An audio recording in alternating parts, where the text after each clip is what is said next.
This is Barry Zalma speaking for Claim School Incorporated's blog, Zalma on Insurance.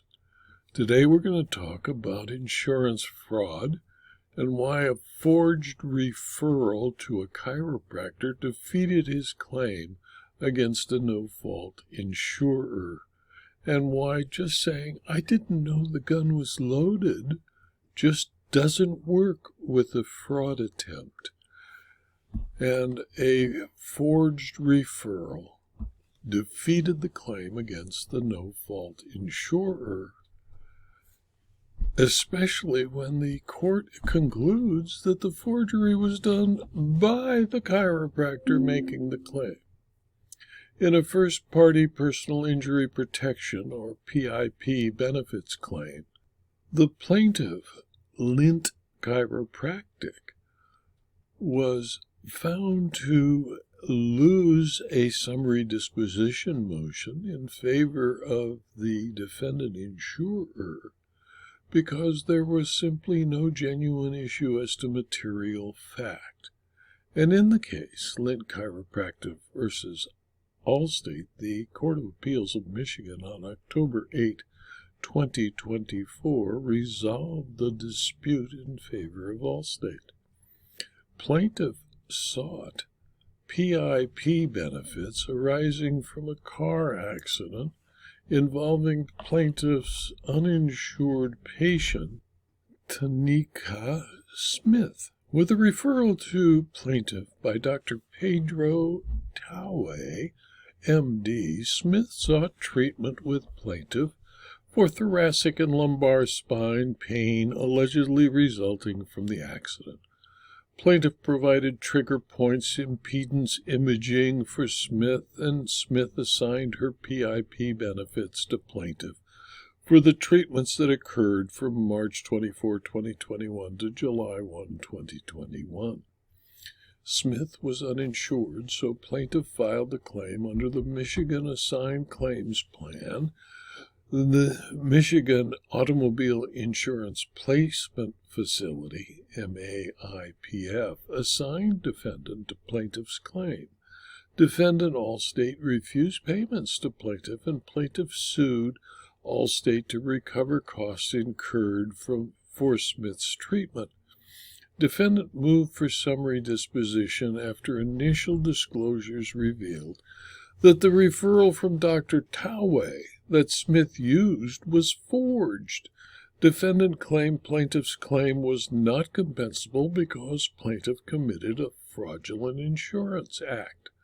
Plaintiff claimed it had no knowledge that the referral was forged. Plaintiff argued the trial court erred because defendant did not establish all of the necessary elements of a fraudulent insurance act to preclude plaintiff's PIP claim. A person who presents or causes to be presented a claim for payment knowing that the statement contains false information commits a fraudulent insurance act that is subject to the penalties imposed by statute. A person commits a fraudulent insurance act under Michigan statutes when 1. The person presents or causes to be presented an oral or written statement, 2. That statement is part of or in support of a claim for no-fault benefits, and the claim for benefits was submitted to MAIPF. Also, the person must have knowledge that the statement contained false information, and 5. That the statement concerned a fact or thing material to the claim, and 6. A claimant or a person making a claim through or on behalf of a claimant shall cooperate with the Michigan Automobile Insurance Placement Facility in its determination of eligibility and the settlement or defense of any claim or suit, including but not limited to submitting to an examination under oath.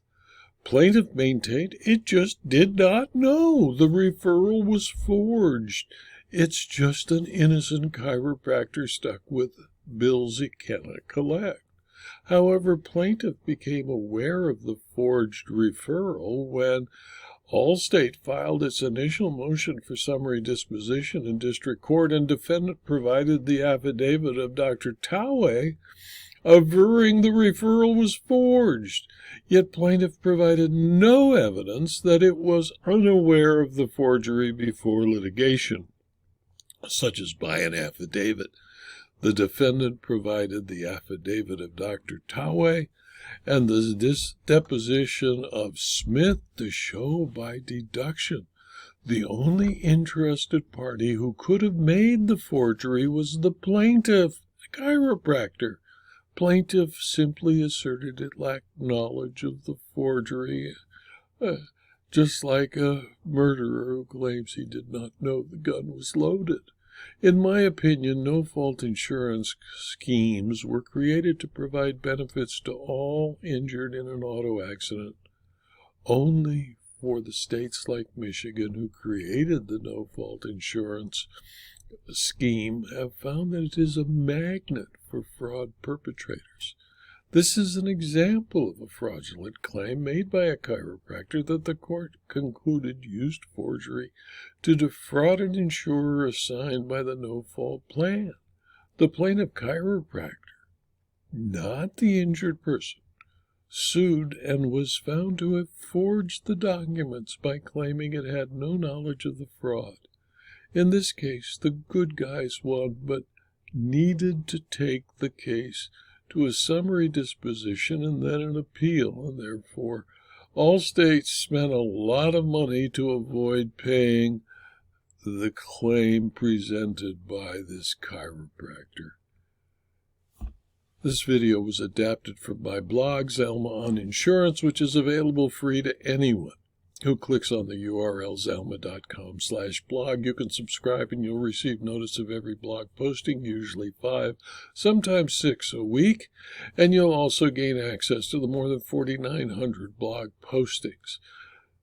Please tell your friends and colleagues about the blog and the videos, and let them subscribe to the blog and the videos. And if you're interested in further detail about insurance, insurance claims, insurance law, and insurance fraud, please consider subscribing to my Substack publication.